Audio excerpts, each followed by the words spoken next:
पार्वती परमेश्वरो या देवी सर्वभूतेषु स्मृतिरूपेण संस्थिता नमस्तस्यै नमस्तस्यै नमस्तस्यै नमो नमः। वसुदेवसुतं देवं कंसचाणूरमर्दनं देवकी परमानन्दं कृष्णं वन्दे जगद्गुरुम्। नारायण।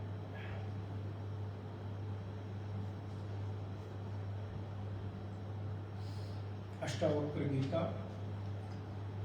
राजा जनक महर्षि अष्टावक्र का आपस में संवाद, एक शिष्य का एक गुरु के समक्ष प्रणिपात करके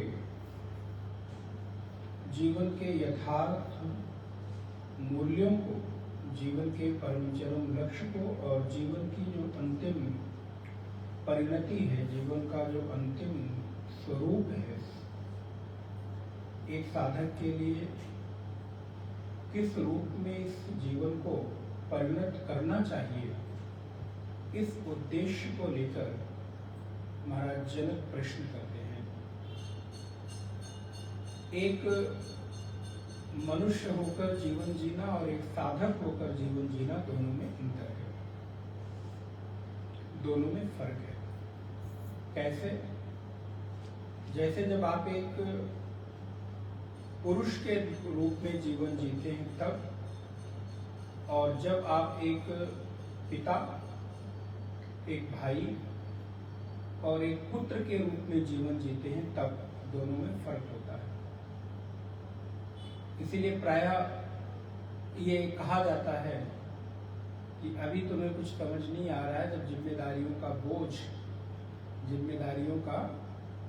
बोझ तुम्हारे सर पे आएगा तो जीवन की यथार्थता समझ में आएगी। इसके पीछे का विज्ञान क्या है? तो संभवतः यही कि अभी तुम एक स्वतंत्र जीवन जी रहे हो, अभी तुम्हारे ऊपर कोई अन्य बोझ नहीं है। लेकिन जब तुम एक पति के रूप में या एक पत्नी के रूप में या पुत्र के रूप में जीवन जियोगे, तब जीना एक अलग हो जाता है। और एक जब आप साधारण व्यक्ति के रूप में जीवन जीते हैं, तब आपका जीना अलग हो जाता है।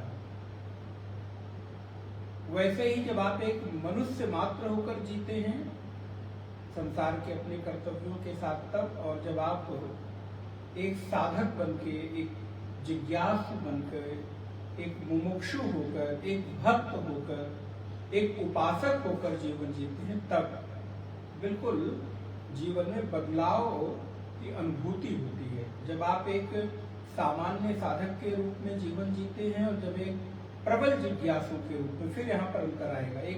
एक साधारण धार्मिक व्यक्ति बनकर, एक साधारण आध्यात्मिक व्यक्ति बनकर, लेकिन जब आप एक प्रबल साधक अथवा और अधिक मुमुक्षु होकर जीवन जीते हैं, एक शिष्य होकर जीवन जीते हैं, अब आप केवल साधक नहीं रह गए, बल्कि एक धार्मिक व्यक्ति नहीं रह गए, अपितु अब आप एक साधक से ऊपर उठकर जिज्ञासु हो गए, मुमुक्षु हो गए, एक शिष्य हो गए।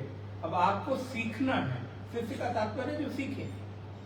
अब आप सीख कर जीवन जीते हैं, तब आप में अंतर होने लगता है, तब आप में बदलाव होने लगता है, तब आपकी रहनी, आपकी दिनचर्या, आपकी जीवनचर्या, आपका विचार, आपका स्वभाव धीरे धीरे बदलने लगता है। और ये बदलाव आप प्राय यहाँ पर अच्छे साधक लोग हैं तो आप अपने जीवन में अनुभव कर सकते हैं कि पूर्व में और अपने आप में बदलाव की अनुभूति है, वो तो हो रही है कि नहीं हो रही है। तो जब आप ऐसा जीवन जीते हैं, तब आपकी मान्यताएं बदलने लगती हैं। तो अष्टावक्र यही कहते हैं, जनक, अब तुम एक राजा होकर नहीं, एक धार्मिक व्यक्ति होकर नहीं, तुमको एक ज्ञानी के रूप में अपने जीवन को जीना है यदि, तो तुमको अपनी पुरानी सारी मान्यताएं तोड़नी होंगी, पुरानी अपनी सारी अवधारणाएं तोड़नी होंगी, और तब तुम इस जीवन के परम लक्ष्य की स्वरूप में प्रतिष्ठित हो सकते हो। तो आइए देखते हैं, फिर आगे हम लोग विचार करेंगे। श्लोक नंबर 11। मुक्ताभिमानी मुक्तो हि बद्धो बद्धाभिमान्यपि किं वदन्ति सत्येयम् यामति सगतिर्भवेत् आत्मा साक्षी विभो पूर्णः एको मुक्तश्चिदक्रियः असंगो निःस्पृहः शान्तो भ्रमात् संसारवानिव कूटस्थं बोधमद्वैतम् आत्मानं परिभावय आभासोऽहं भ्रमं मुक्त्वा भावं बाह्याभ्यमथान्तरम् देहाभिमानपाशेन चिरं बद्धोऽसि पुत्रक बोधोऽहं ज्ञानखङ्गेन तन्निष्कृत्य सुखी भव निस्सङ्गो निष्क्रियोऽसि त्वम् स्वप्रकाशो निरञ्जनः अयमेव हि ते बन्धः समाधिम् अनुतिष्ठसि त्वया व्याप्तमिदं विश्वम् त्वयि प्रोतं यथार्थतः शुद्धा बुद्धा स्वरूपस्त्वम् मागमा क्षुद्रचित्तताम्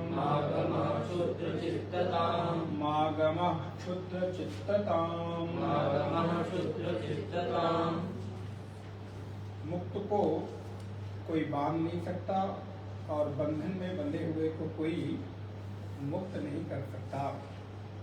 ये स्पष्ट मान्यता श्री अष्टावक्र जी की है। तो नारायण कल हम लोग विचार कर रहे थे, जनक जी ने पूछा कि बंधन वास्तविक है कि अवास्तविक है। जो आज हम अपने आप को अगर बंधन में मानते हैं तो, अब अगर कोई बंधन में मानता ही ना हो तो फिर उसके लिए तो ये चर्चा व्यर्थ ही है। जैसे ऊसर बीज बै फल जथा, ऊसर भूमि में, बंजर भूमि में कितना भी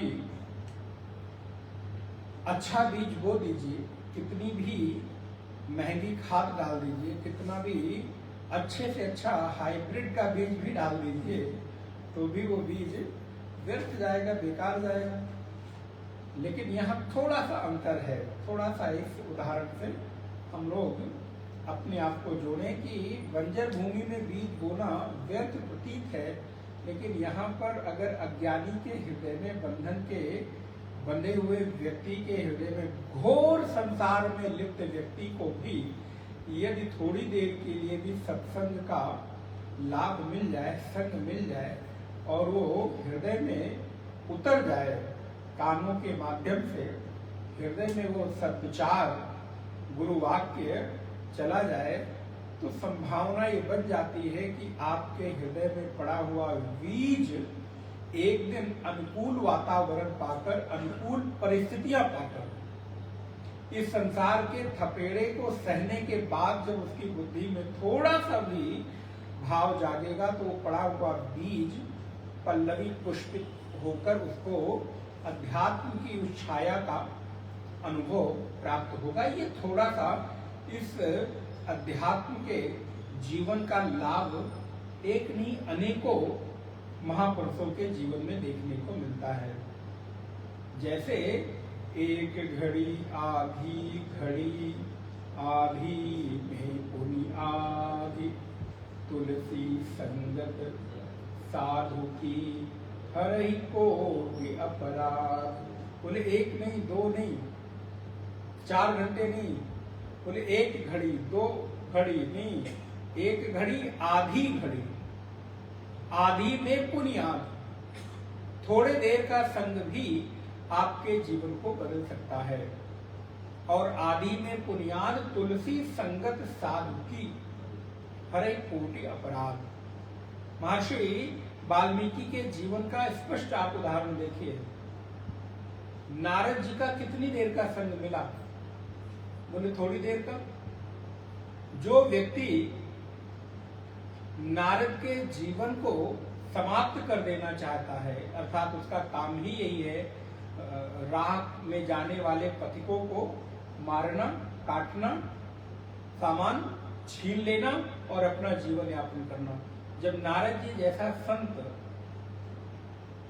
नारायण वाल्मीकि को मिलते हैं तो परिणाम क्या घटित होता है?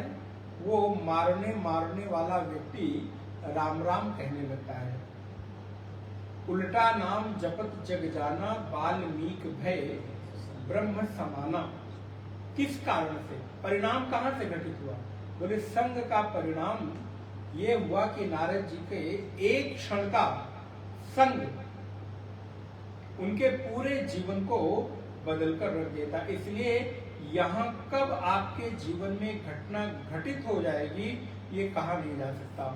एक क्षण में घटना घटित होती है। अष्टावक्र कहते हैं जनक ये बहुत देर के अभ्यास की चीज नहीं। आगे आप एक श्लोक पढ़ेंगे, वहां शायद आपको थोड़ा सा अभी तक सुनी हुई मान्यताओं से अलग सिद्धांत आपको देखने को मिलेगा। जहां अष्टावक्र जी तो ये भी कहते हैं तुम्हें किसी भी प्रकार के साधन अनुष्ठान की भी आवश्यकता नहीं। ये तुम जो समाधि का अनुष्ठान कर रहे हो इसकी भी आवश्यकता नहीं। बस एक ही बात की आवश्यकता है कि तुम अपने जीवन में उस निष्ठा को, उस श्रद्धा को, उस विश्वास को मजबूत कर लो कि तुम बंधन में नहीं हो। बस यही एक घटना होनी बाकी ये सारी समाधि आदि की भी की जाने वाली विधियां, अनुष्ठान ये भी तुम्हें बांधती है। ये तो ऐसा ही है कि एक बंधन से निकलकर दूसरे बंधन में आ गए। अब इसको सुन के थोड़ा सा अटपटा लगेगा लेकिन है तो है। ऐसा ही हुआ कि संसार के बंधन से निकलकर एक धर्म और अध्यात्म के बंधन में दूसरी तरह से बंध गए कि अब तुम्हें ये करना है, इतना करना है, इतने बजे ये करना है, अमुक करना है, अमुक करना है। तो बंधन हो, चाहे किसी भी प्रकार का बंधन हो। वो अब मैं थोड़ा उसको शब्दों को मर्यादित भाव में आपके सामने रखने का प्रयास करता हूं, क्योंकि पता नहीं कौन किसको उसको किस रूप में ले। लेकिन अगर देखा जाए तो एक प्रकार की धार्मिक मान्यताओं में आरूढ़ होकर बंधना भी तो बंधन ही प्रतीत होता है। और अष्टावक्र जी वही कह रहे हैं, ये जो तुम समाधि का भी अगले दूसरे तीसरे श्लोक में आएगा, समाधि का भी जो अनुष्ठान कर रहे हो, अष्टावक्र करते हो, अष्टावक्र जी कहते हैं जनक वो भी तुम्हें बांधता है। क्योंकि कई बार साधक समाधि अथवा ध्यान तक ही सीमित रह जाता है। अर्थात वो साधन को करने में ही जीवन भर उसी में उलझा रह जाता है, उसी को लक्ष्य मान लेता है। अर्थात जो साधन मिला था साध्य की प्राप्ति के लिए, तो साधक साधन को ही साध्य मान लेता है। शास्त्र मिला है साधन के लिए, साध्य थोड़ा है। ये पढ़ना जीवन का लक्ष्य नहीं है, क्षमा करिएगा। ये पढ़ना जीवन का लक्ष्य थोड़ा ना है। ये पढ़ना एक साधन है। ये पढ़ के ये इसके बाद तुम्हें इसकी कोई आवश्यकता नहीं रहेगी, इसकी तुम्हें जरूरत नहीं रहेगी। अब इसके बताए हुए जो लक्ष्य है, इस बताए हुए का जो अंतिम परिणाम है, वहां तक पहुंच जाओ, तब तो ये साधन तुम्हारे लिए उपयोगी है। नहीं तो जीवन पर क्या हो रहा है, बोले फिर हम उसी को रट रहे हैं, उसी को दोहरा रहे हैं। तो बोले फिर ये तो फिर वही हुआ, एक बंधन से निकल के दूसरे प्रकार के बंधन में बंध गए। सोने की जंजीर में बंध गए, लोहे की जंजीर से निकलकर सोने की जंजीर। अरे बंधन तो बंधन। एक छोटा सा उदाहरण, कभी कभी थोड़ा अटपटा लगता है, लेकिन फिर भी शास्त्र भी कहते हैं, गुरु परंपरा से भी श्रवण किया तो हम लोग भी बोल ही देते हैं। एक जो बोझ ढोने वाला, भार ढोने वाला अश्व होता है, घोड़ा होता है, गधा होता है। अब उस गधे के पीठ के ऊपर चाहे बालू, ईंट, पत्थर और चाहे सोने, चांदी, हीरे, जवाहरात कुछ भी लाद दो, उस बोझ ढोने वाले पशु के लिए वो क्या है? भारी तो है, बोझा ही तो है। चाहे उसके ऊपर मिट्टी ला दो, पत्थर ला दो, सोना ला दो, हाँ, बस ये वो मान के अपने आप को थोड़ा संतुष्ट कर सकता है कि मेरे पीठ पर लदा हुआ जो बोझ है वो थोड़ा कीमती है, थोड़ा बहुमूल्य है, थोड़ा संभाल के चलेगा। मालिक भी थोड़ा उसको संभाल के ले जाएगा, कहीं गिरने न पाए, कहीं वो बोझ को गिरा न दे, क्योंकि उसको मालूम है कि थोड़ा कीमती है। ईंट, बालू, पत्थर लादता है तो वो भी निश्चित रहता है, 2, 4, 10 को एक साथ हाथ देता है और वो चलते रहते हैं। लेकिन अगर वही कहीं हीरे, जवाहरात, सोने, चांदी, पन्ना, मोती लदा हो तो उसको थोड़ा सावधानी से, इतना ही फर्क है। लेकिन उस बोझ ढोने वाले पशु के लिए वो बोझ ही है, भार ही है, चाहे वो भार किसी भी चीज का हो। हाँ, अगर उसको ये पता चल जाए तो वो थोड़ा सा अपने में गर्व अनुभव जरूर कर सकता है कि देखो देखो मैंने अपने सिर पे या अपने पीठ पे क्या लाद रखा है। तो इतनी बहुमूल्य, इतनी कीमती वस्तु लाद रखी है, इससे मैं थोड़ा श्रेष्ठ हूं। अन्य पशुओं की अपेक्षा, अन्य जनों की अपेक्षा मैं थोड़ा श्रेष्ठ हूं। ये एक अनुभूति करके अपने आप को संतुष्ट कर सकता है, इससे अधिक उसको और कोई लाभ नहीं होगा। इसलिए विवेक चूड़ामणि में भगवत पाद जी कहते हैं, पंचदशी में बार बार आचार्य हर ग्रंथ में ही कहते हैं कि जो जिज्ञासु है, साधक है, उसके लिए ग्रंथ, उसके लिए शास्त्र साध्य नहीं है, साधन है। उसके लिए ग्रंथ एक माध्यम है। तुम्हें तुम्हारा उद्देश्य ग्रंथ तक टिकना नहीं है, ग्रंथ तक रहना नहीं है, बल्कि उस ग्रंथ के सहारे अपने ग्रंथी को काटकर निर्ग्रंथ हो जाना है। जब आप भागवत जी पढ़ेंगे तो वहां सुखदेव जी के लिए आया, निर्ग्रंथ आत्मा रामो मुनया निर्ग्रंथा। सुखदेव जी कैसे हैं? बोले आत्मा राम है, निर्ग्रंथ है, जिनको अब किसी ग्रंथ, किसी सीमा, किसी एक विशेष सब परिधि में बांधा नहीं जा सकता।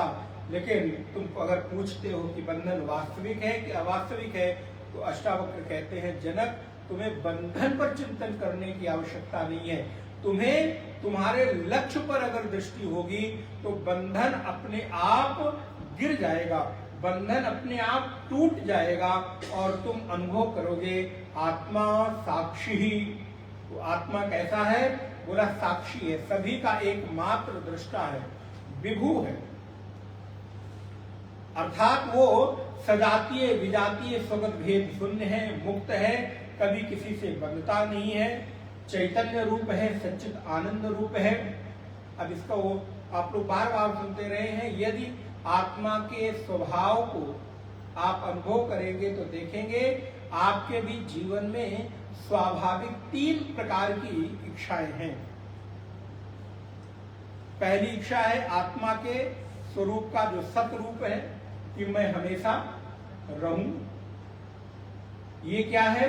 बोले आत्मा का जो स्वभाव है सत, यही आपका स्वभाव है। आप भी चाहते हो कि मैं हमेशा बना रहूं। कोई ऐसा व्यक्ति हो जो ये न चाहता हो कि मैं हमेशा बना रहूं, और फिर हमेशा बने रहने के लिए वो क्या क्या उपक्रम करता है, क्या क्या उपाय करता है? बोले नाना प्रकार के कार्य इसलिए करता है कि मैं हमेशा रहूं, जाना जाऊं। मुझे मेरे रहते हुए भी लोग जाने और मैं ना रहूं तो कुछ ऐसा कर चलूं कि लोग मेरा नाम लें। मैं कोई धर्मशाला बनवा दूं, कोई मंदिर बनवा दूं, कोई बावड़ी खुदवा दूं, मैं कोई प्याऊ लगवा दूं, मैं कोई अनुष्ठान करा दूं, मैं कोई ऐसा सामाजिक कार्य कर जाऊं, मैं कोई ऐसा चैरिटी कर जाऊं, मैं अपने धन को किसी ऐसे संस्था को, किसी ऐसे व्यक्ति को, किसी ऐसे उद्देश्य के लिए दे जाऊं कि जिसके बाद में मेरा नाम चलता रहे। ये क्या है? बोले आत्मा के सत रूप का ही चाहना आपके भीतर है, तो इससे ये प्रतीत होता है कि वो आत्म चेतना आप स्वयं हो, क्योंकि आपका ये चाहना ही इस बात का प्रमाण है कि आत्मा तुम ही हो और वो चैतन्य रूप है, वो सत स्वरूप है, अर्थात जिसका कभी तीनों कालों में बाध नहीं होता। नित्य बने रहने की आकांक्षा आत्मा के सत्यत्व को प्रमाणित करती है। और जो भी कोई व्यक्ति यहाँ पर है, कोई व्यक्ति हमेशा बने रहना चाहता है और दूसरा उसका मांग है, दूसरी उसकी इच्छा है, स्वाभाविक इच्छा है कि वो रहे तो, लेकिन मूर्ख बन के ना रहे।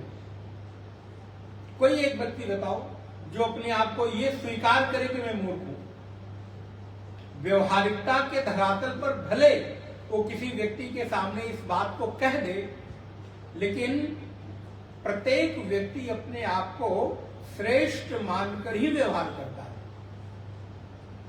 ये व्यक्ति की स्वाभाविक इच्छा है कि उसको हमेशा श्रेष्ठत्व का भाव अपने आप में आता ही आता है। ये श्रेष्ठत्व का भाव किसका? जीवत्व का थोड़ा ना है। ये श्रेष्ठत्व का भाव जीव का नहीं है, संसार का नहीं है। ये श्रेष्ठत्व का भाव आत्मा का है, क्योंकि आत्मा का दूसरा स्वभाव क्या है, दूसरा लक्षण क्या है? चित स्वभाव। चित्त माने चैतन्य, प्रकाश, ज्ञान। तो इसलिए हम हमेशा बने रहना चाहते हैं। और कैसे? बोले ज्ञान के रूप में मेरा परिचय हो, समझदार के रूप में मेरा परिचय हो। मैं जहां रहूं वहां मेरी उपस्थिति व्यक्ति के लिए एक विशेष महत्व के रूप में रहे। इसलिए ये क्या है? बोले सचित, चितित स्वभाव, भासमानता, ज्ञानमानता, चैतन्यता, प्रकाशमानता। और तीसरी हमारी स्वाभाविक मांग, इच्छा है आनंद। कोई व्यक्ति संसार में ये नहीं कह सकता कि उसको आनंद नहीं चाहिए, सुख नहीं चाहिए, कंफर्ट नहीं चाहिए, उसको अनुकूलता नहीं चाहिए, उसको किसी भी प्रकार की, हमारी भाषा में, टेंशन नहीं चाहिए। कैसी चाहिए? बोले भाई महाराज देखो काम करें लेकिन टेंशन रहित होके, घर परिवार किसी से संबंध रखना है, किससे? बोले परेशान होने के लिए थोड़ो ना, टेंशन लेने के लिए थोड़ो ना। किसके लिए? बोले निश्चित होकर सुखपूर्वक जीवन जीने की इच्छा है। तो इसी के लिए हम विभिन्न प्रकार की वस्तुओं का संग्रह करते हैं। आप विचार करके देखिए, हमारे आसपास जितनी वस्तुओं का संग्रह है, उन वस्तुओं के संग्रह में एक मूल कारण क्या है? एक मूल उद्देश्य क्या है? घर बनाने के लिए थोड़ो ना, घर के लिए नहीं है, घर सुख के लिए। गाड़ी के लिए नहीं है, सुख के लिए। घर की अन्य सामग्रियां जो भी हैं सबके आप नाम ले सकते हैं। यहां तक जीवन में एक छोटी वस्तु भी आप रखते हैं तो उसके साथ आपकी क्या भावना जुड़ी रहती है? इससे मुझे ये भी अगर मैंने रखा है तो किसके लिए? सुख के लिए, कि पन्ना उड़ने ना पाए, जिससे मुझे बार बार तकलीफ ना हो, मैं देख सकूं। एक छोटी वस्तु, एक छोटी संग्रह की हुई चीज व्यक्ति के सुख का ही आधार है, सुख का ही हेतु है। इसके अतिरिक्त आप संसार के किसी भी कारण से वस्तुओं का संग्रह नहीं करते। और जैसे ही ये वस्तु मेरे दुख का कारण बनने लगी, अभी मान लो मैं ये रखूं, ये बीच से फटा हुआ हो, टूटा हुआ हो सपोज, और ये मैं रखूं और ये गिर जाए, तो बार बार मुझे अगर इसी को संभालना पड़े तो मैं क्या करूंगा? उठाओ, फेंको, ले जाओ इसको, दूसरा लेकर आओ। कोई ऐसी चीज रखो जिससे हमको इससे सुख मिले, इसको सुख देने के लिए मैं नहीं हूं। तो एक सिद्धांत क्या निकला? वस्तु के सुख के लिए आप नहीं हो, वस्तु हमारे सुख के लिए। और जब जो वस्तु आपके सुख का हेतु नहीं बनती, वो वस्तु आपके लिए उपयोगी नहीं रहती, उस वस्तु का आप त्याग कर देते हैं। तो इसलिए आत्मा कैसा है? बोले आत्मा मुक्त स्वरूप है, चैतन्य स्वरूप है, चित स्वरूप है। उसमें सजातीय विजातीय स्वगत भेद शून्यता है। आत्मा ना अपने किसी सजातीय के साथ मेल खाती है, क्योंकि आत्मा जैसा दूसरा कोई है नहीं। आत्मा किसी विजातीय के साथ मिक्स नहीं होती, क्योंकि कोई वस्तु अपने ही जैसी चीज के साथ मिक्स होता है। अब आप को अगर कोई भी खाने पीने, घूमने, बार, डिस्को और नाचने वाला व्यक्ति मिल जाए तो आपकी मित्रता होगी? बोले महाराज काम हो तो भले थोड़ी देर के लिए बात कर ले, लेकिन मुझे उनके साथ मजा नहीं आता। हम किसके साथ? बोले कोई अच्छा साधक है, उपासक है, जप की बात करता है, चिंतन की, स्वाध्याय की। अब अगर अभी आपके साथ कोई आने जाने वाला ऐसा व्यक्ति हो जो सत्संग में रुचि न रखता हो, तो कितने दिन आप साथ रहेंगे? 1 दिन, 2 दिन, 4 दिन, मजबूरी में कुछ महीने, लेकिन धीरे धीरे कोशिश करेंगे कि ये हमारे संग ना रहे। क्यों? क्योंकि वो आपसे विजातीय है। तो आत्मा कभी भी अपने से विजातीय में जाएगा नहीं। इसलिए आत्मा कैसा हो गया? सजातीय, क्योंकि उसके जैसा दूसरा कोई है नहीं। सजातीय होने के लिए दूसरी कोई आत्मा होनी चाहिए, लेकिन इसमें तो एक ही आत्मा है, इसलिए वो सजातीय भेद शून्य हो गया। विजातीय क्योंकि वो किसी दूसरे के साथ मिक्स होगा नहीं। और सजातीय विजातीय स्वगत, उसका उसके साथ भी कोई संबंध नहीं, क्योंकि उसमें कोई अवयव नहीं है, उसमें कोई हाथ पैर, उसमें कोई अन्य अंग निकले होते तो वो स्वगत भेद शून्य होता। लेकिन आत्मा बोले सजातीय विजातीय स्वगत भेद शून्य है, इसलिए वो हमेशा मुक्त है, अक्रिय है, उसमें किसी तरह की कोई क्रिया नहीं है, शांत है, असंग है। अब इस असंगता का एक सुंदर उदाहरण रामकृष्ण परमहंस के जीवन में देखने को मिलता है। रामकृष्ण परमहंस की जीवन कहानी पढ़ते हुए एक छोटा सा उदाहरण, एक बार उनके पास कोई साधक आया,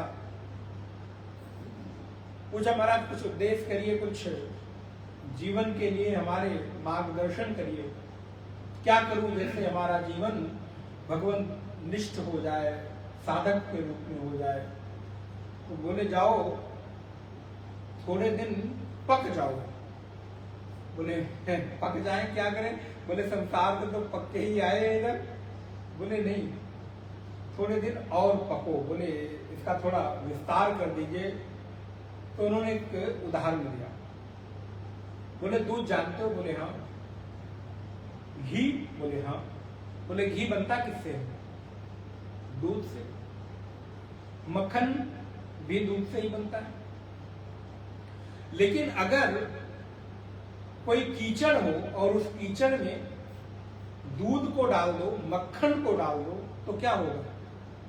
उस कीचड़ में वो दूध और मक्खन संकर वैसा ही हो जाएगा। बोले लेकिन अगर उसी दूध और मक्खन से बना हुआ, पक कर निकला हुआ घी किसी कीचड़ में डाल दो तो क्या होगा?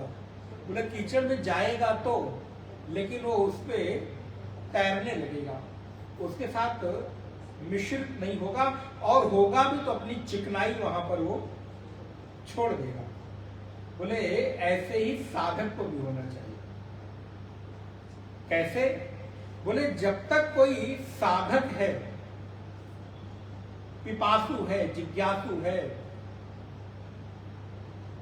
भक्त है, धार्मिक है, उपासक है, कुछ भी कह लो, तब तक वो क्या है? बोले वो दूध है, मक्खन है। उसको कोशिश करके संसार रूपी कीचड़ में नहीं उतरना चाहिए। बोले फिर क्या करे? बोले मक्खन जैसे थोड़ी देर आंच पर पक कर अपने से घी को अलग कर देता है, और वो घी जब निकाल कर व्यवहार में लाते हो, कीचड़ में डालते हो, तो कीचड़ में जाने के बाद भी अपना प्रभाव छोड़ देता है, कभी उससे मिक्स नहीं होता, मिलता नहीं। बोले ऐसे ही साधक को भी थोड़े दिनों तक एकांत की अग्नि पर, शांति की अग्नि पर, ध्यान की अग्नि पर, साक्षी भाव की अग्नि पर पक कर जब वो मक्खन रूपी साधक से घी रूपी सिद्धावस्था में पहुंच जाए, तो ही उसको संसार के व्यवहार में उतरना चाहिए। नहीं तो संसार रूपी व्यवहार में उतरकर वो साधक रूपी मक्खन संसार के कीचड़ में उलझ जाएगा, और परिणाम होगा वो संसार का ही हो जाएगा। फिर वो संसार से अपने को अलग नहीं कर सकता।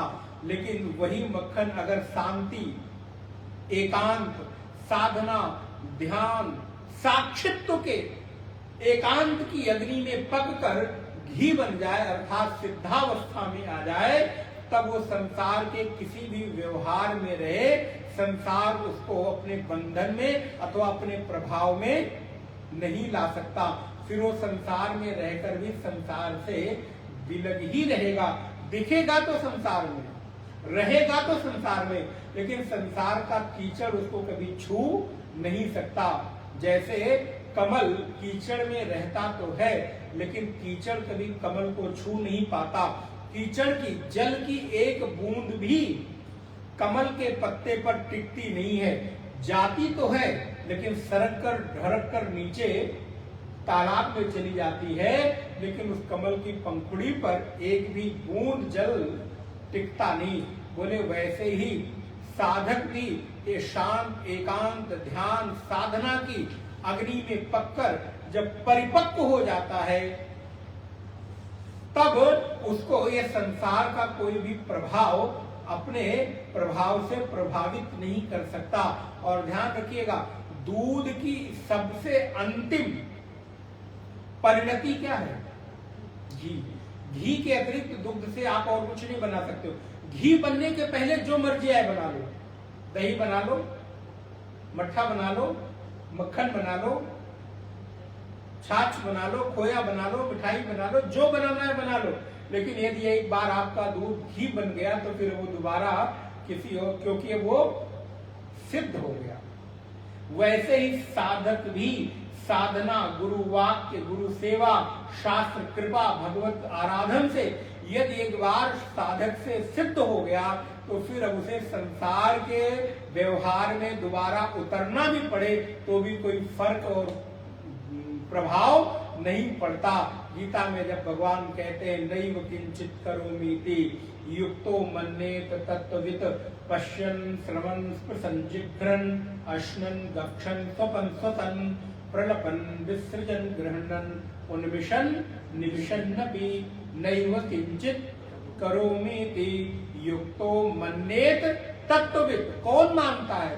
साधारण ने, ध्यान रखिएगा, साधक के लिए नहीं कर रहे। यह तत्त्वविता सामान्य क्या मानता है? नैव किंचित करोमीति युक्तो मन्येत तत्त्ववित्। जो तत्ववेत्ता है, ब्रह्मवेत्ता है, ज्ञान की उस ज्ञानाग्नि में पककर अपने जीवन के परम लक्ष्य में प्रतिष्ठित हो गया है, वो सारा व्यवहार करता है, सब कुछ करता हुआ प्रतीत होता, खाता पीता, उठता बैठता, आता जाता, लेता देता, ग्रहण करता, त्याग करता, विभिन्न प्रकार के संसार की यावत क्रियाएं करता हुआ भी वो कुछ नहीं करता।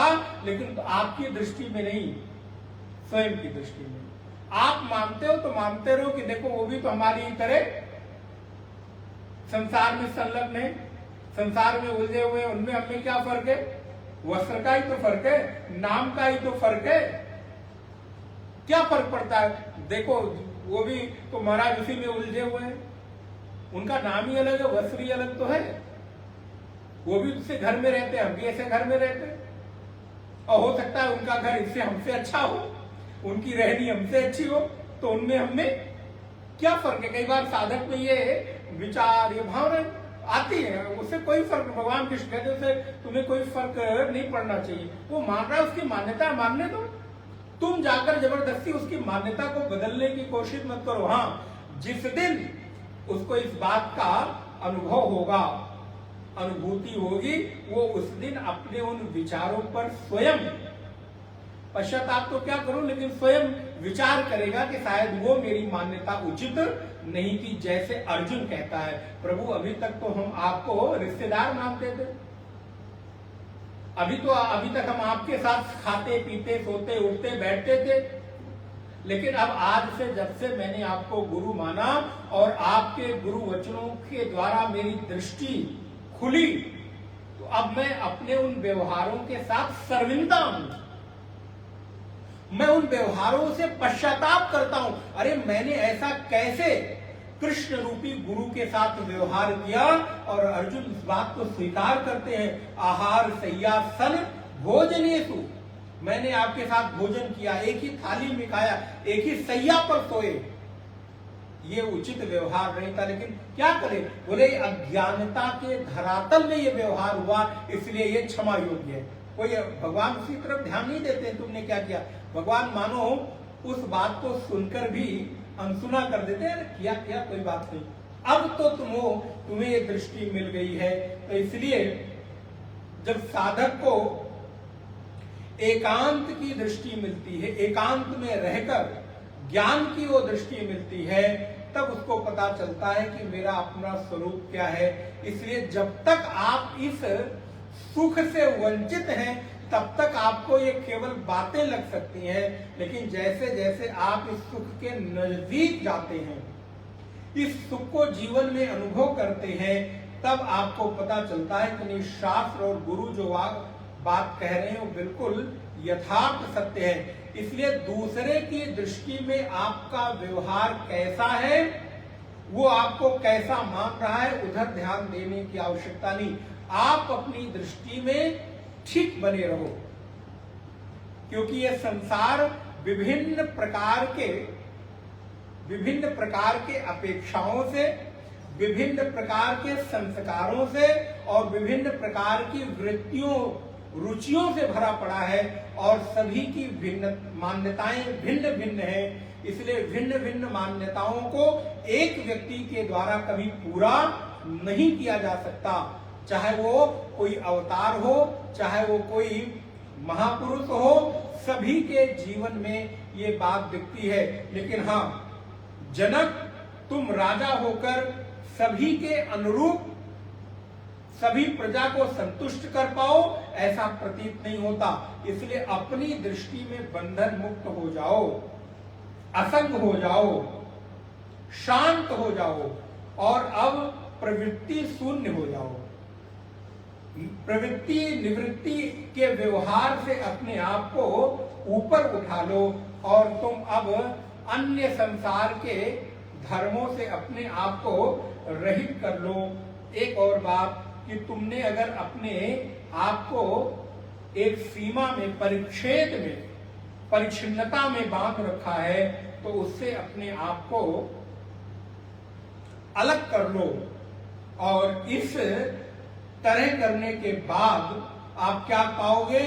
तो यहां पर एक बड़ा सुंदर सूत्र दिया, बोले आवृत्ति ही रसकृत उपदेशात। बोले ये जो बार बार उपदेश किया जाता है ना, भगवान व्यास कहते हैं बार बार ये जो शास्त्र का उपदेश है, इसकी आवृत्ति ही, श्रवण मनन की आवृत्ति ही आपको आपके उस लक्ष्य को पहुंचाने में मदद करेगी। कैसे?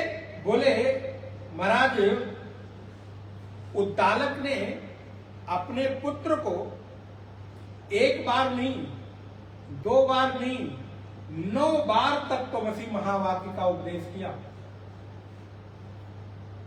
बोले इतना पढ़ा लिखा गुरु के घर से पढ़कर आने के बाद भी उद्दालक अपने पुत्र को 9 बार उपदेश करते, पुत्र तुम जो पढ़ के आए हो तुम्हारी मान्यता थोड़ी बिगड़ गई है,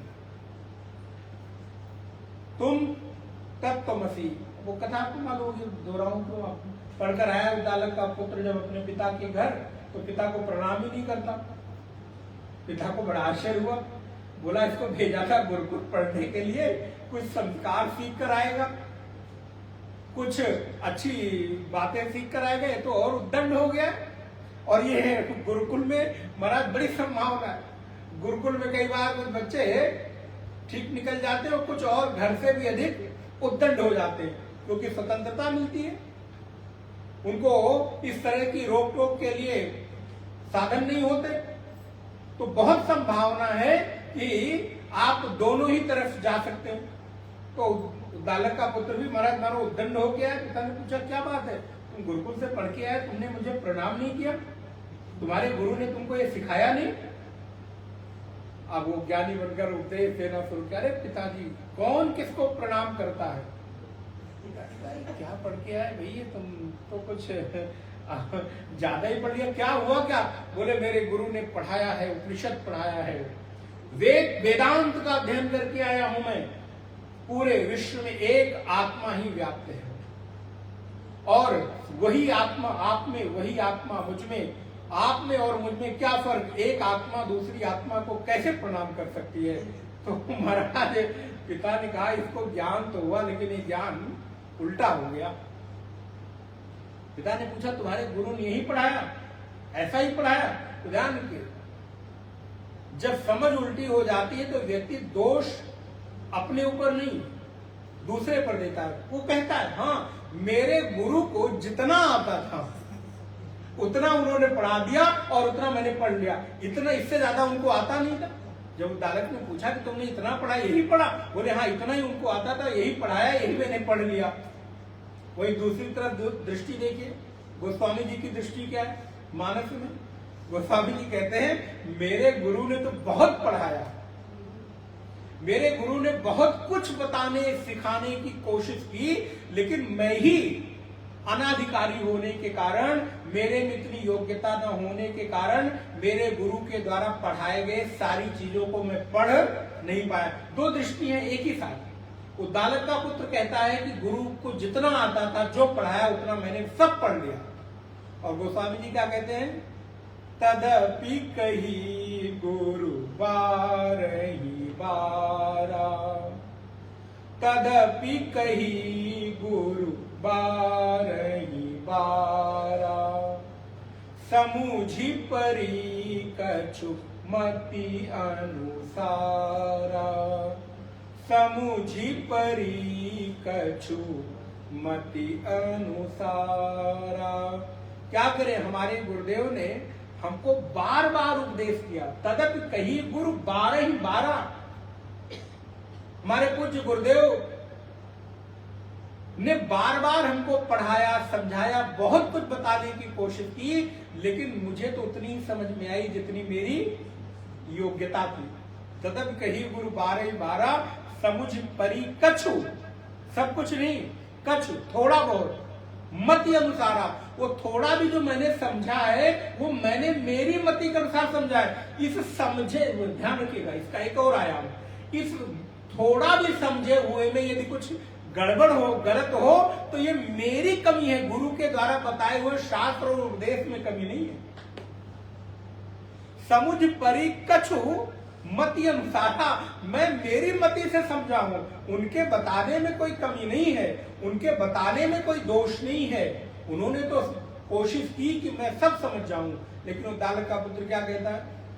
मेरे गुरु को जितना आता था, जो आता था, सब पढ़ा दिया और मैंने सब सीख लिया और आपको बता रहा हूं आत्मा सर्वव्यापक है, सभी में एक ही आत्मा व्याप्त है। कौन किसको प्रणाम करे, कौन पिता कौन पुत्र, कौन आचार्य कौन शिष्य?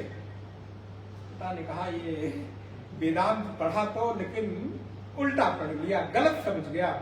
इसने जीवन के उस अद्वैत दर्शन के सूत्र को व्यवहार में भी उतार रहा है। इसलिए ध्यान रखिएगा, वेदांत का दर्शन का सूत्र व्यवहार में नहीं उतरता। इसलिए वेदांत में 3 सत्ता है, प्रातीतिक सत्ता या प्रातिभाषिक सत्ता, व्यवहारिक सत्ता और पारमार्थिक सत्ता। ये 3 प्रकार की सत्ता है। इसलिए जो वेदांत का दर्शन का विद्यार्थी है वो इन 3 सत्ताओं को जब जहां जैसी आवश्यकता पड़ती है तद अनुरूप व्यवहार करता है। इसलिए प्रातीतिक सत्ता को व्यवहारिकता में और व्यवहारिकता को पारमार्थिकता में कभी मिक्स नहीं करना चाहिए। जैसे राजा रघुगण और जड़भरत की जब आप कथा भागवत जी में पढ़ेंगे सुनेंगे तो आपको पता चलेगी महाराज जड़भरत राजा रघुगण को उपदेश करते हैं कि हे राजन, क्षेत्र और क्षेत्रज्ञ को दोनों को आपस में मिलाओ मत। व्यवहार को अध्यात्म और अध्यात्म को व्यवहार में कभी मिश्रित नहीं करना चाहिए। यदि कोई व्यक्ति अध्यात्म के व्यापार में बैठा है, यहाँ व्यापार का तो लाभ हानि वाला नहीं, व्यापार का अर्थ होता है लेना देना, अर्थात हम गुरु से कुछ ग्रहण कर रहे हैं, ले रहे हैं और बदले में क्या दे रहे हैं? श्रद्धा, भरोसा, विश्वास। तो जब श्रवण के व्यापार काल में हम बैठे हों, श्रवण बेला में बैठे हों, तो वहां पर संसार का जो चिंतन है वो बिल्कुल हटा देना चाहिए। वहां बैठे बैठे ये चिंतन मत करो कि ये जो संबंध है इसको तो मिथ्या कह रहे, इसको कैसे मिथ्या किया जा सकता। बोले ये बैठकर श्रवण बेला में कंपेयर का समय नहीं है, एक दूसरे के साथ उसको मिलाने का समय नहीं है। यहाँ पर बैठकर श्रवण बेला में जो बताया जा रहा है उसको ग्रहण करने का काल है। कैसे? बोले जैसे पशु। बोले महाराज आप मेरी उपमा पशु से दे रहे हैं। एक दर्शन है हमारे यहाँ शैव दर्शनों में, पाशुपत दर्शन। हमने जो क्षमा पुस्तक आप है उसकी शुरुआत ही यहीं से हुई है। शैव दर्शन के उस आगम में ये बात कही गई, वहां पर जीव को पशु ही माना गया। बोले क्यों? बोले जीव रूपी पशु उस परमात्मा के पास में बंधा हुआ है, इसलिए हमारे पशुपतिनाथ है। नेपाल में काठमांडू में आप जाएंगे तो उनका नाम क्या है? पशुपतिनाथ है। ये जीव रूपी पशु उस परमात्मा के बंधन में बंधा हुआ, एक बंधन में बंधा हुआ जीव ही तो है। तो इसलिए जैसे पशु जब चारा खाता है तो उस समय चारे को पचाता नहीं है, केवल वो खाता है। हरे चारे के खेत में चला जाए तो खाता है, खाता है, खाता है। लेकिन जब वो पेट भर जाता है और उसको बांध दिया जाता है तो कभी आपने देखा होगा कि पशु अकेले बैठा है, कोई है नहीं आसपास। गजब की मस्ती, यही तो साधक का है। देखो तो आनंद लेना चाहिए। उस पशु को देखो महाराज खूंटे से बंधा छाया में बैठा है और मुंह को चला रहा है। हमारे यहाँ तो उसे पागुर कहना कहते हैं, चरवण करना, पागुर कहना, जुगाली करना। अब वो क्या कर रहा है? बोले खाए हुए को बिल्कुल पचाने की क्रिया में लगा हुआ है। तो बोले वैसे ही आप भी श्रवण काल में बैठ के केवल खाओ पियो। ये क्या है? बोले भागवतामृत है, रसामृत है, कथामृत है, श्रवणामृत है, वेदांतामृत है। तो इस वेदांतामृत को पियो और पीने के बाद जब आप घर में जाएं अकेले शांत बैठे, बोले महाराज यहाँ तो थोड़ी देर के लिए फिर भी एकांत मिल जाता है, घर में मिलता ही नहीं, क्या करें? आप कहते घर जाओ तो वहां चरवण किया करो। बोले वहां फुर्सत कहाँ है? तो इसीलिए एकांत में थोड़ी देर बैठ के सुने हुए को गुनो, सुनना, गुनना और फिर उसको धारण करना। तो यहाँ पर अष्टावक्र कहते हैं, हे जनक कूटस्थम, तुम कूट की तरह हो। आत्मा कैसा है? कूटस्थम बोधम अद्वैतम, कूटस्थम बोधम अद्वैतम। अब उसी का अर्थ शब्दों के अलग अलग प्रकारांतर से है। अद्वैतम आत्मानम परिभावय, परिभावय माने ऐसा जानो। आभासा अहम भ्रमम मुक्त्वा भावय बाह्यम अत अंतरम। तुम इस आभास रूप जो जीव है, जिसने अपने आप को अहम के रूप में मान रखा है, उसको उसके इस त्याग करके अंदर और बाहर का जो भेद किया है उस भेद को छोड़ करके कूटस्थ रूप में, बोध रूप में, अद्वैत रूप में आत्मा को विचार करो और जानो। तुम अंदर और बाहर के भेद को मिटा दो। तात्पर्य क्या है इस श्लोक का सूत्र? अंदर और बाहर का भेद मिटा दो। तुम बाहर हो, भीतर हो, यहां हो, वहां नहीं हो, इतने हो, यहां सीमित हो। बोले ये सारे जो तुम्हारे बंधन हैं, इन बंधनों को मिटा दो।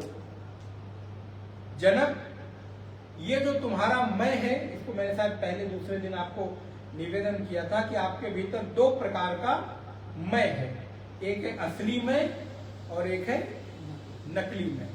तो ये जो नकली मैं का अनुभव है ये आभास मात्र है। जैसे आज के युग में देखें, आज के समय में जो इंटरनेट की दुनिया पर आपकी मित्रता है वो क्या है?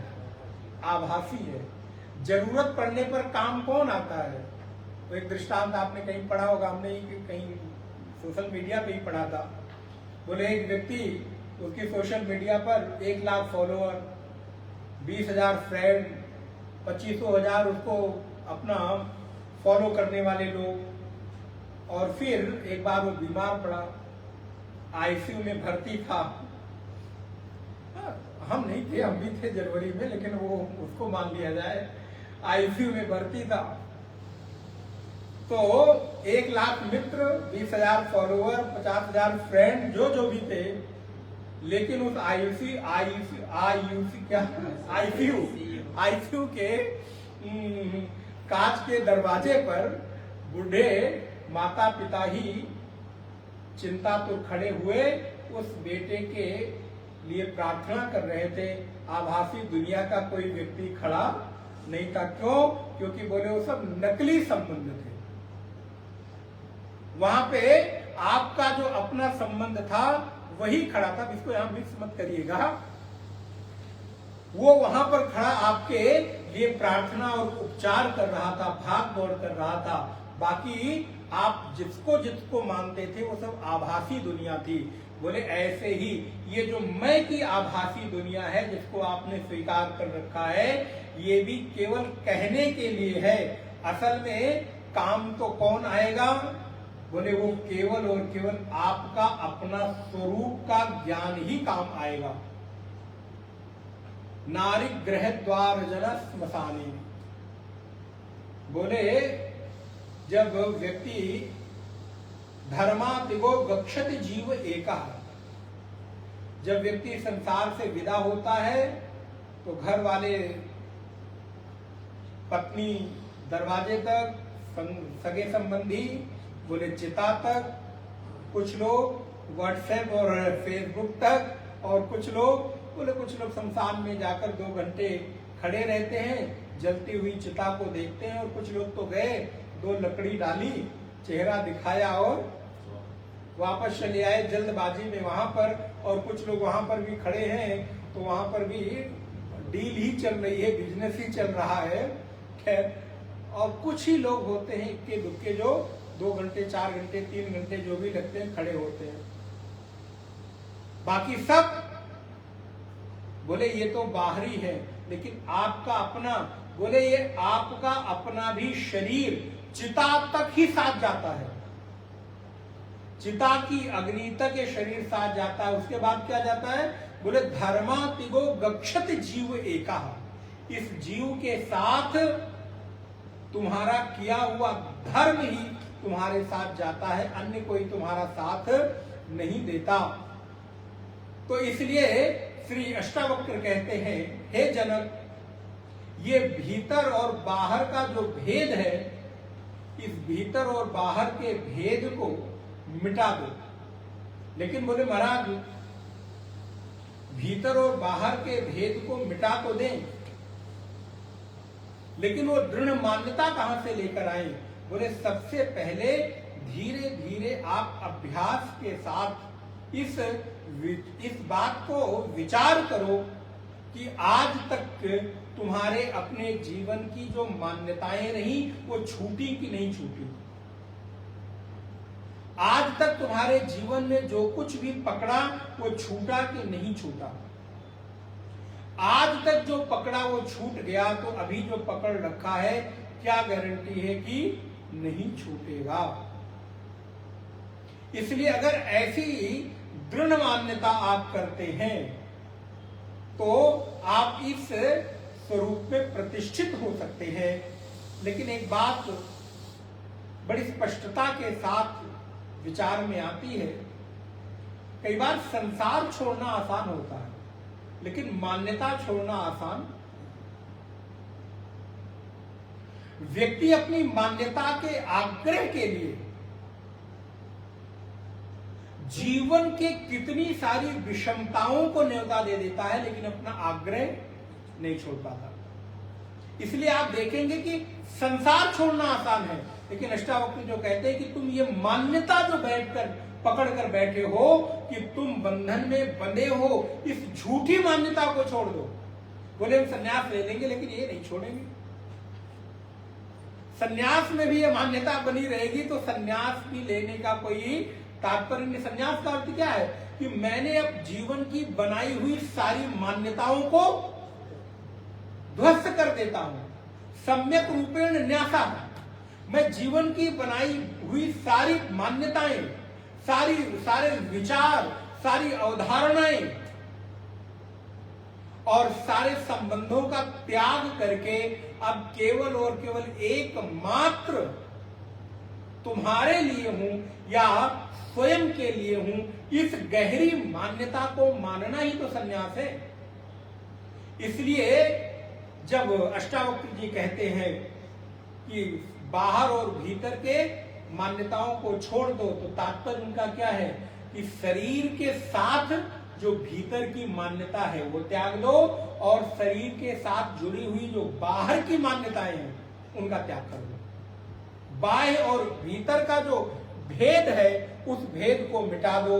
और जब आप देखेंगे तो पाएंगे कि बाहर और भीतर का भेद यदि है तो किससे है? शरीर से। आज इस शरीर को अगर बीच से निकाल दो तो क्या कोई बाहर और भीतर का भेद बचेगा? आज बाहर और भीतर के भेद में एकमात्र कोई माध्यम है तो वो शरीर है। शरीर के कारण जो बाहर के हैं उनको बाहर का और भीतर के हैं उनको भीतर का। यदि शरीर ही बीच से निकल जाए तो ना कोई बाहर का बचा ना कोई भीतर का, फिर तो सब एक ही है। फिर न किसी के साथ मोह है न शोक है। क्यों? क्योंकि अब अनेकत्व की दृष्टि प्रदान करने वाले शरीर के भेद को मैंने मिटा दिया, इसलिए अब अनेकत्व मिटकर एकत्व प्राप्त हो गया। तत्र कह मोह कह शोकः एकत्वम अनुपस्यतः। अब अनेकत्व नहीं एकत्व की दृष्टि मिल गई, और जिसको एकत्व की दृष्टि मिल गई उसके लिए बाहर और भीतर का भेद मिट गया। देहाभिमान पाशेन, पुनः पुनः उसी बात को दोहरा रहे कि देह के पास से तो तुम जो बंधे हुए हो, देह के बंधन से जो जनक बंधे हुए हो, चिरम बद्धोसी पुत्र कहा, हे पुत्र जो तुम इस बंधन में देह को बांधकर अपना देख रहे हो। देखो गुरु की कितनी कृपालुता है, अष्टावक्र जी कितने दयालुता से बोल रहे हैं। केवल आप इसको ऐसे ही पढ़ें, हे पुत्र जनक, मानो यहां कितनी करुणा भर गई हो। हे पुत्र जनक, देह के अभिमान में जो तुम बंधे हो, इस देह के अभिमान का त्याग कर दो। हे पुत्र जनक, तुम जो बंधन की अनुभूति कर रहे हो, इस बंधन को छोड़ दो, क्योंकि ये पाश है। जैसे कोई व्यक्ति रस्सी में बंध जाए तो वो उलझ जाता है, परेशान होता है। बोले ऐसे ही हम और आप शरीर के बंधन में बंधे हुए हैं। आज जीवन का पूरा व्यवहार शरीर के ही इर्द गिर्द घूम रहा है। इसलिए हे पुत्र जनक, देह के अभिमान रूपी पास से अपने को मुक्त करके तुम जो बंधन में बंधा हुआ मान रहे हो उसको त्याग करके बोध को उपलब्ध हो जाओ, अर्थात बुद्धत्व को उपलब्ध हो जाओ, अर्थात ज्ञानत्व को उपलब्ध हो जाओ, अर्थात जीवन के उस अंतिम लक्ष्य में परिणत हो जाओ। संसार की चीजें कभी तुम्हें अंतिम सुख नहीं दे सकती। शरीर के निर्वहन के लिए संसार का उपयोग करो, लेकिन अंतिम सुख तो केवल तुम्हें तुम्हारा बोध ही दे सकता है। ध्यान रखिए, जब ये बार बार कहा जा रहा है ना, तो इससे आपको आपके संसार से छुड़ाने, मतलब उसको त्याग देने की बात नहीं की जा रही कि सब कुछ छोड़ छाड़ के और तुम जंगल में भाग जाओ, नहीं। सिर्फ बात इतनी कही जा रही है कि शरीर के निर्वहन के लिए संसार का उपयोग करो, शरीर के निर्वहन के लिए संसार के संबंधों का उपयोग करो, लेकिन उपयोग करते हुए उनको जानते रहो कि ये तुम्हारे नहीं है। यथा आप कहीं घूमने जाते हो, 5 स्टार होटल में ठहरते हो, सुंदर डंडक के गद्दे पे सोते हो, बढ़िया सुंदर सुंदर डिशेस आपको परोस कर दी जाती हैं। 1 घंटी बजाने पर वो वहां का जो सर्वेंट है वो चाय कॉफी लिए खड़ा हुआ है, लेकिन ये सब खड़े होते, वो सामने खड़ा है, लेकिन आप ये सब जान रहे हो कि ये सब हमारे नहीं है। ये सुंदर वीआईपी रूम, कमरा, ये सुंदर व्यवस्थाएं, ये सब हम उपयोग कर रहे हैं, लेकिन ये उपयोग करते हुए हम क्या जानते रहते हैं कि ये मेरी नहीं है। इसलिए उनके पाश में हम बंधते। वो कितनी देर उपयोग आपको मालूम है? 3 दिन हमने पे किया है तो बस 3 दिन, चौथे दिन उठा के हमको बड़े प्यार से कहेंगे, और नहीं निकलेंगे तो प्यार भी नहीं रहेगा। फिर कहेंगे सामने गेट है और जरा, बस तीसरे दिन के बाद जब आपका चेकआउट हो जाता है तो आप बुलाते रहो, सुनते नहीं। और जब तक आपने पैसा पे किया है तब तक 1 बार नहीं 10 बार घंटी बजाओ। वो महाराज हार, हाँ सर, सर क्या चाहिए, सर क्या चाहिए, चाय कॉफी, ये वो दुनिया भर का खाना पीना। आपके हर एक छोटी छोटी कंफर्ट का ध्यान रखते हैं, लेकिन जैसे ही आप चेकआउट करते हैं उसके बाद अपनी ही अटैची लेकर महाराज 2 घंटे बाद अगर फ्लाइट है तो वहां सोफे पर बैठकर बेगानों की तरह, गैरों की तरह, वो कहते गाना भी था ना, हम ऐसे गैरों की तरह निकाले गए कि कोई जानता नहीं, कुछ ऐसे था। तो बोले महाराज जो अभी तक हमारे को इतना आदर प्यार कर रहे थे, अब वो ध्यान भी नहीं देते। क्यों?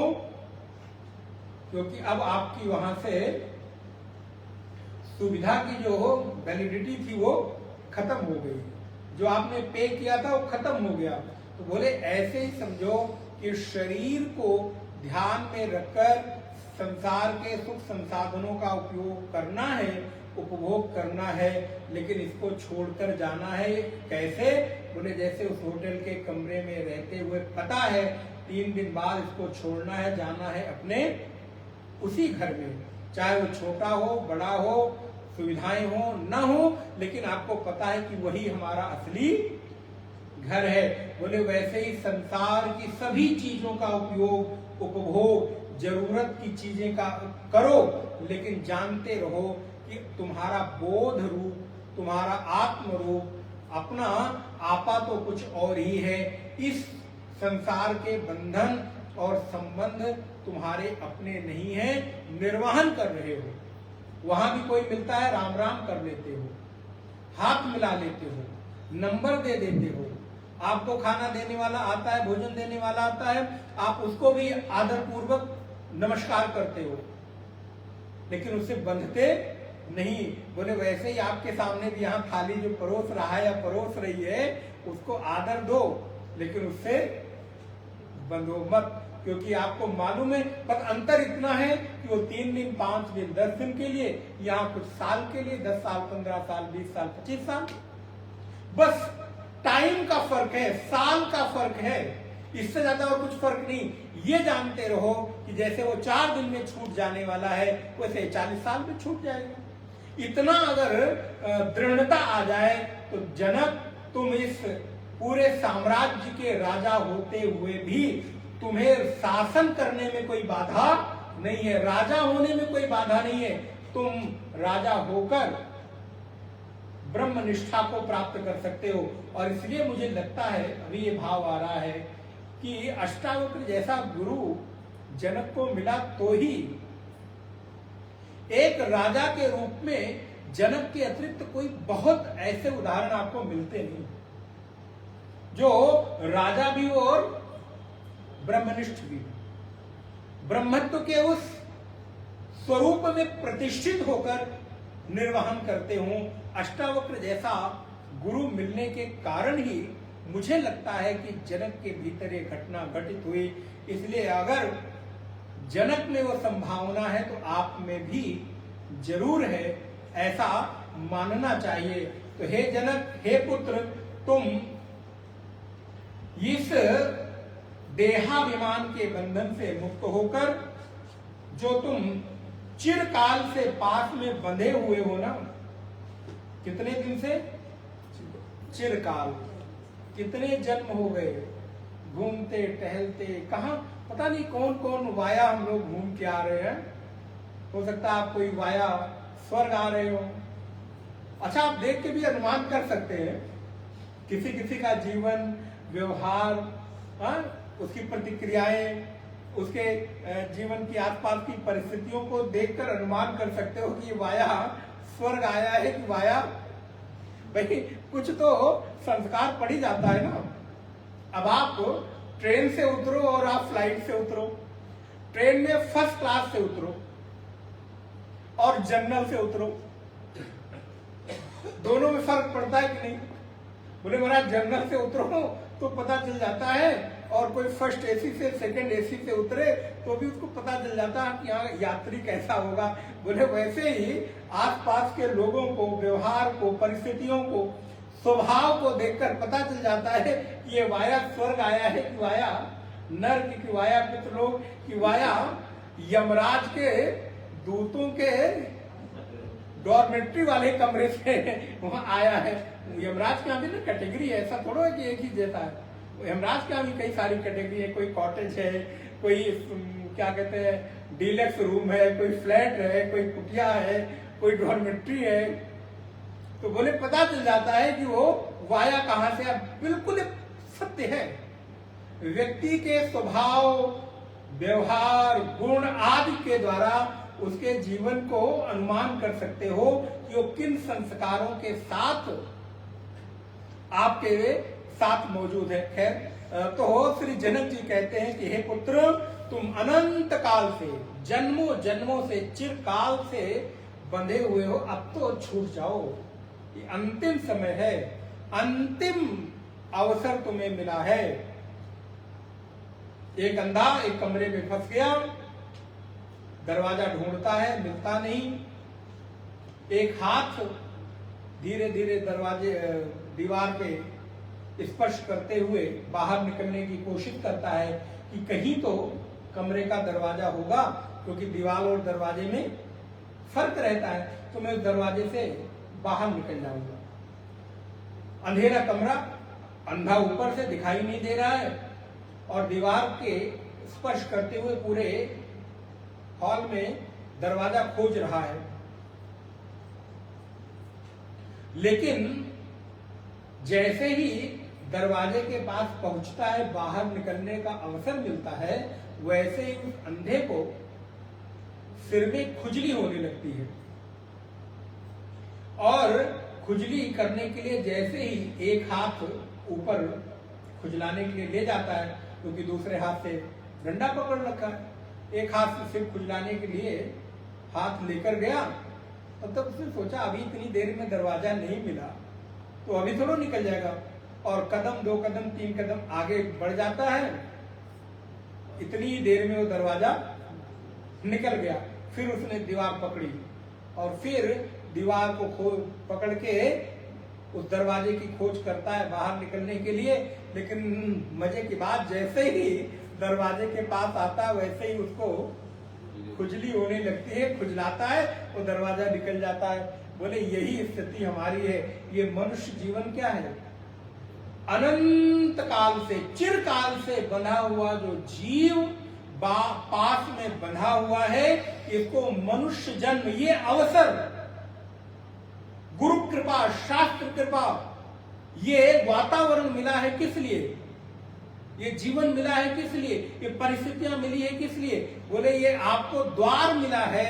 इस अनंत काल से भ्रमण करते हुए जीव को मनुष्य योनि एक द्वार मिली है कि निकल जाओ। लेकिन जब मनुष्य योनि मिलकर हमको ये द्वार से निकलने का अवसर आता है तो हम क्या करते हैं? बोले काम, क्रोध, लोभ, मोह, मद, मात्सर्य, ईर्ष्या, राग, द्वेष, अविद्या, अभिनिवेश, निंदा, स्तुति आदि के खुजली में सिर को खुजलाते खुजलाते पता चला जीवन का ये मनुष्य द्वार 80 साल बीत गया। अब थोड़ी सी याद आई, तब तक पता चला कि हम तो महाराज समय पूरा हो गया, दरवाजे से निकलना ही चाह रहा था, तब तक जीवन की अंतिम स्थिति आ गई और बीच में ही फंस गया। भगवान कहते चलो तुमने कोशिश किया, चिंता मत करो, यदि तुम साधन करते हुए उस द्वार में फंस गए, नहीं निकल पाए, तो मैं अब तुम्हारी जिम्मेदारी लेता हूं कि तुम्हें अगला जन्म वहीं से शुरू करने को मिलेगा। न मे भक्ता प्रणश्यति, मेरे भक्त का कभी नाश नहीं होता, तुमको वहीं से वो द्वार मिलेगा। इसलिए हम लोगों को तो लगता है कि हम लोग पिछली बार भी कोशिश कर रहे होंगे, खुजली करते करते द्वार तक पहुंचे तो, लेकिन तब तक क्या हुआ? बोले गोविंदाय नमो नमः हो गया। बोले महाराज पूरा हो गया। भगवान ने कहा चलो एक अवसर फिर देते हैं, चिन्मय अवध आश्रम में बैठकर दरवाजे से बाहर निकलने का। बोले महाराज यहाँ भी दरवाजे के लिए आते तो हैं, लेकिन तब तक पता चला कोई और कामना, वासना, इच्छा की खुजली जीवन को उलझाकर रख देती है। फिर बोले कोई बात नहीं, फिर हम वहीं से शुरू करेंगे। भगवान कहते हैं हमको कोई जल्दबाजी नहीं है। अर्जुन पूछता है बात, प्रभु ये सब लोग आपकी ओर क्यों नहीं आ रहे हैं? व्यक्ति जानता हुआ भी आपको, आपका भजन नहीं करता, जानता हुआ भी अपनी मुक्ति का प्रयास नहीं करता। कृष्ण कहते हैं अर्जुन तुम क्यों उलझ रहे हो? तुम परेशान मत, तुम मत घबराओ। जब मैं नहीं घबरा रहा हूं, मैं नहीं परेशान हो रहा हूं, तुम क्यों परेशान हो रहे हो? इन जीवों के पास, इन बंधे हुए जीवों के पास, हमारे पास आने के अलावा और कोई रास्ता है नहीं। आज कल परसों वर्षों में घूम टहल के, खा पी के ये जब भी वापस आएंगे तो कहां आएंगे?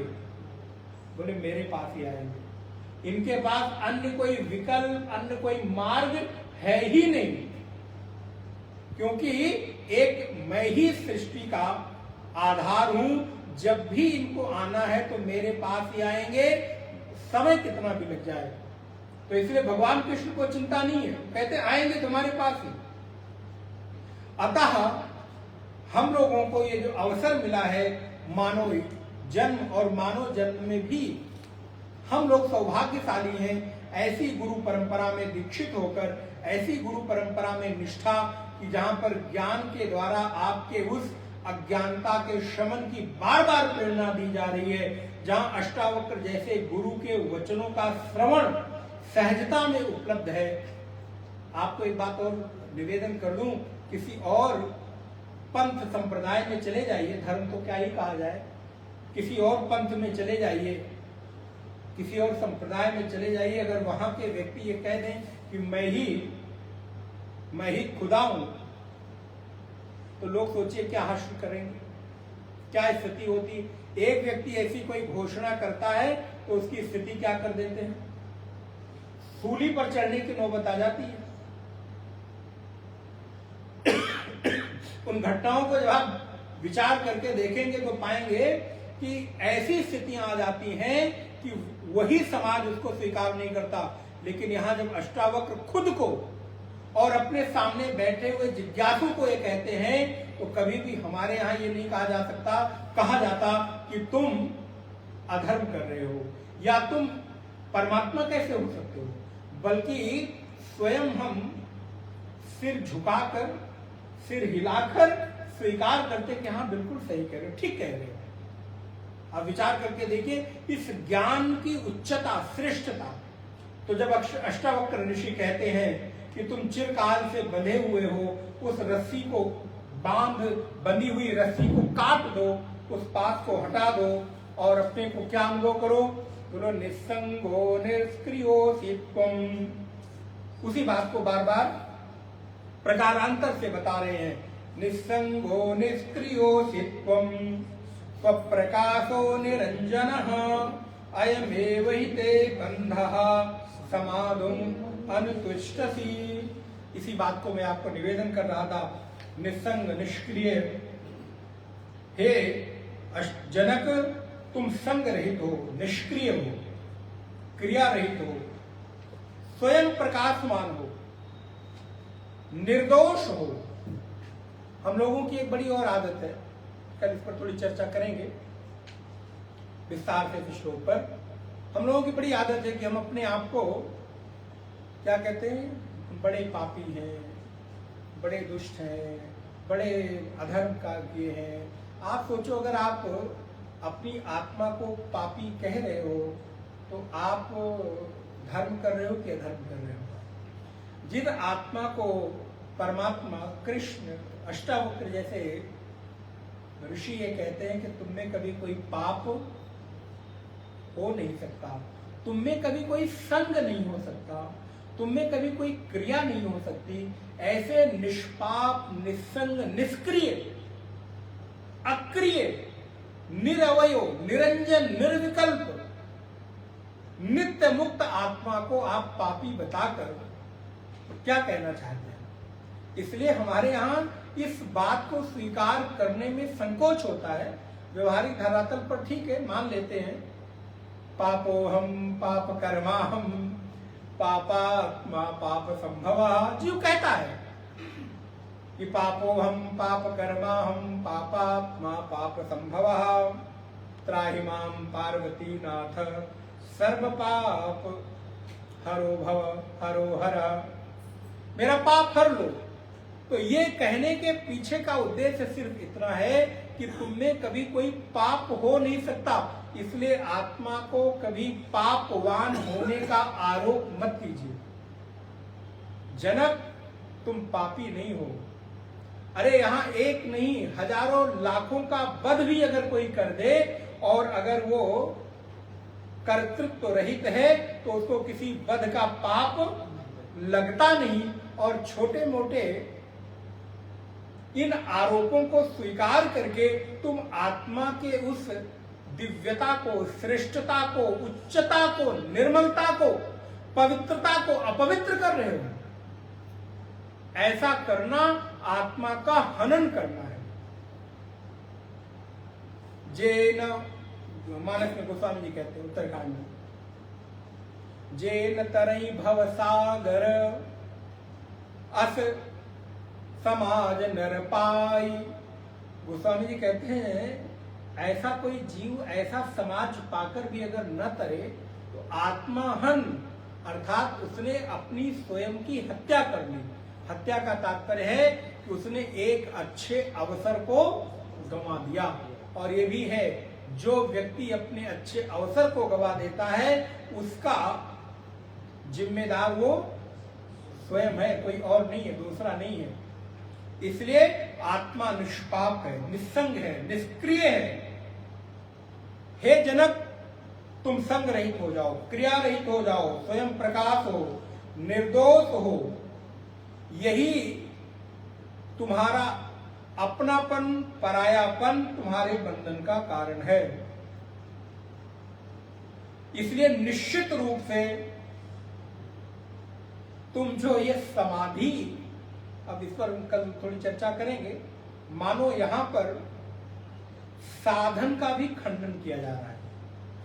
ये जो हम विभिन्न प्रकार के अनुष्ठान साधन करते हैं, इसके लिए भी अष्टावक्र कहते हैं बस हो गया, इसका भी समय पूरा हो गया और तुम ये सारे साधन करके अब यहां तक पहुंच चुके हो, तो जो जिस साधन को कर चुके हो उसी साधन को बार बार करना अवसर को गंवा देना है।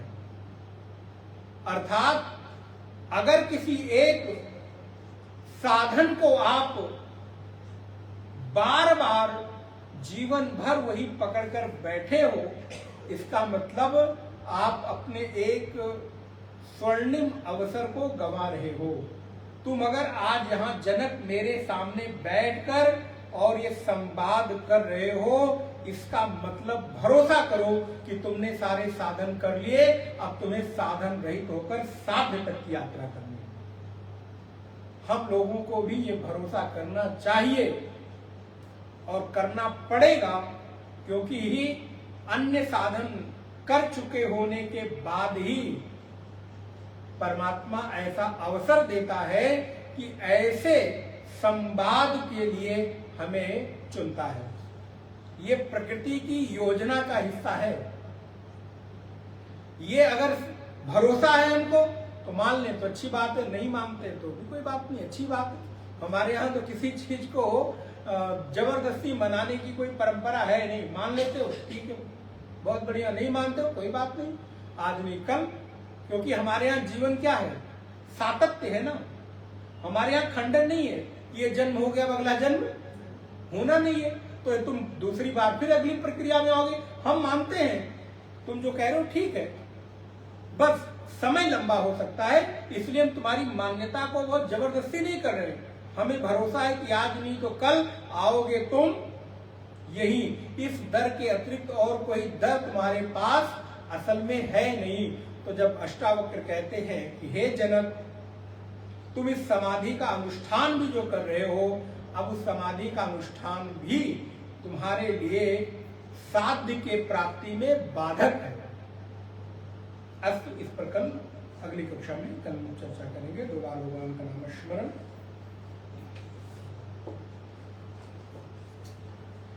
श्री कृष्ण गोविंद हरे मुरारे, श्री कृष्ण गोविंद हरे मुरारे, हे नाथ नारायण वासुदेव, हे नाथ नारायण वासुदेव, श्री कृष्ण गोविंद हरे मुरारे, श्री कृष्ण गोविंद हरे मुरारे, हे नाथ नारायण वासुदेव, हे नाथ नारायण वासुदेव, श्री कृष्ण गोविंद हरे मुरारे, श्री कृष्ण गोविंद हरे मुरारे, हे नाथ नारायण वासुदेव, हे नाथ नारायण वासुदेव, हे नाथ नारायण